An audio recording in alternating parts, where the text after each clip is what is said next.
Hello viewers, আসসালামু আলাইকুম and welcome back to my channel Bangladeshi king UK. প্রিয় দর্শক, আমার আজকের এপিসোডে আপনাদের সবাইকে স্বাগত জানাচ্ছি। থাম্বনেল টাইটেল দেখেই বুঝে গেছেন যে কী টপিকে আপনাদের সাথে কথা বলবো। ওয়ার্ক পারমিট বা স্কিল ওয়ার্কার ভিসা মানে কেয়ার ভিসা, এগুলা সম্পর্কে আপনারা জানতে চান যে ভাইয়া এগুলা যদি এখন তো আপাতত স্কিল ওয়ার্কার মানে কেয়ার ওয়ার্কার ভিসাটা বন্ধ আছে অ্যান্ড ওয়ার্ক পারমিট খোলা আছে, সো এগুলাতে কি ইন্টারভিউ নিচ্ছে বা নিবে নাকি ইন্টারভিউ সেকশনটা অফ করবে? অ্যাকচুয়ালি ওয়ার্ক পারমিট যেগুলো চলছে এগুলাতে কিন্তু স্টিল ইন্টারভিউয়ের যে রুলসটা আছে তারা তৈরি করেছে সেটা আছে। কারণ আগে কোনো এক সময় আমরা যখন এসেছিলাম তখন কিন্তু ইন্টারভিউ ছিল না, একটু ইজি ছিল। এখন ইন্টারভিউ দিতে হয়, দেওয়ার পরে আপনার কোর্স ইস্যু হবে। সো এটা অনেক টাফ একটা বিষয়, কারণ নন স্টপলি আপনি মেবি 90 মিনিট একজন ইমিগ্রেশনের সাথে বা হোম অফিসের একজন ম্যানেজারের সাথে আপনাকে কথা বলতে হবে, ইংলিশে অনেক প্রশ্ন করবে, উত্তর দিতে হবে। সো এটা টু টাফ কিন্তু। আর কেয়ার ভিসা অনেকে বলছেন এখন শুরু, মানে আমরা যারা কন্টেন্ট ক্রিয়েট করি আমরা আপনাদেরকে আপডেট দিচ্ছি যে চালু হবে। সো আপনারা জানতে চাচ্ছেন যে যদি কেয়ার ভিসাটা চালু হয় তাহলে কি ইন্টারভিউ সিস্টেম থাকবে কি না। বর্তমানে কেয়ার ভিসার কোনো আপডেট আমরা পাচ্ছি না। যে আদৌ আমরা জেনেছিলাম যে জানুয়ারিতে চালু হবে, বাট জানুয়ারি তো পাইন্ডের দিকে, এখন পর্যন্ত কোনো নিউজ নাই। সো দেখা যাক সামনে কি হয়, চালু হয় কি না।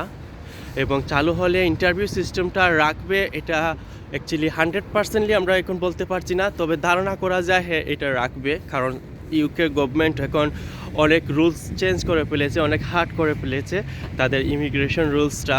কারণ খুব এখন এখানে ঢোকাটা খুব ইজি না। এখন তারা জেনুইন কিছু মানুষ তারা এখানে আনবে, বা কাজের জন্য ওয়ার্কাররা আনবে, বা স্টুডেন্টরা আসতে হলে জেনুইন স্টুডেন্ট এখানে এসে যাতে তারা স্টুডেন্টই থাকে, তারা যাতে সুইচ না করতে পারে। আগে তো স্টুডেন্টরা এদেশে এসেই সুইচ করতে পারতো, এখন স্টুডেন্টরা এসে সুইচ করতে পারবে না। তারা তাদের যে 2 ইয়ার পিএসডাব্লিউ বা গ্র্যাজুয়েশন কমপ্লিট করার জন্য এসেছে সেটা কমপ্লিট করার পর তারা সুইচ করতে পারবে।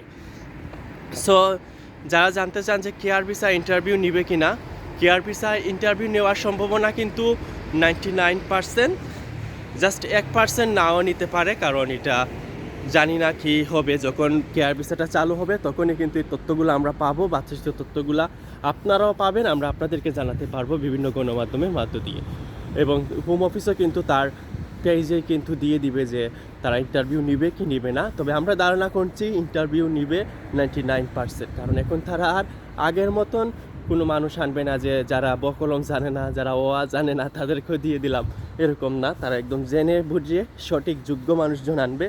সো এটাই আপনাদেরকে জানানোর জন্য আজকের ভিডিওটা। গত 2-3 দিন আমার 3-4টা কমেন্ট এসেছে যে ভাইয়া কেয়ার ভিসা যদি চালু হয় তাহলে কি ইন্টারভিউ নেবে কিনা। আসলে 100% দিয়ে তো এখন বলতে পারছি না, তবে 99% আমাদের মনে হচ্ছে যেটা যে ইন্টারভিউ নিবে, কারণ সব পরিস্থিতি বুঝে।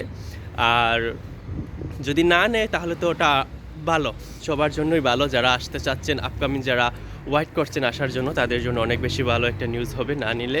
তবে অবশ্যই ধৈর্য ধরুন, ওয়েট করুন, আইএলটিএস রেজাল্টটা নিয়ে রাখুন। যখনই আপডেট আসবে, যখনই নিউজ আসবে আমরা আপনাদেরকে জানিয়ে দেব। আর ভালো থাকবেন সবাই। প্রিয় চ্যানেল বাংলাদেশি কিং ইউকেকে সাপোর্ট করবেন, কারণ আপনাদের সাপোর্ট পেলে এই চ্যানেলে আরও সুন্দর সুন্দর তথ্য আপনাদেরকে উপহার দিব। ইংল্যান্ডের কিছু রিভিউ কন্টেন্ট আপনাদেরকে উপহার দেওয়ার চেষ্টা করব। তাহলে সবাই ভালো থাকবেন, সুন্দর থাকবেন, সুস্থ থাকবেন। প্রিয় চ্যানেল বাংলাদেশি কিং ইউকের সাথেই থাকবেন। আল্লাহ হাফিজ, বাই বাই।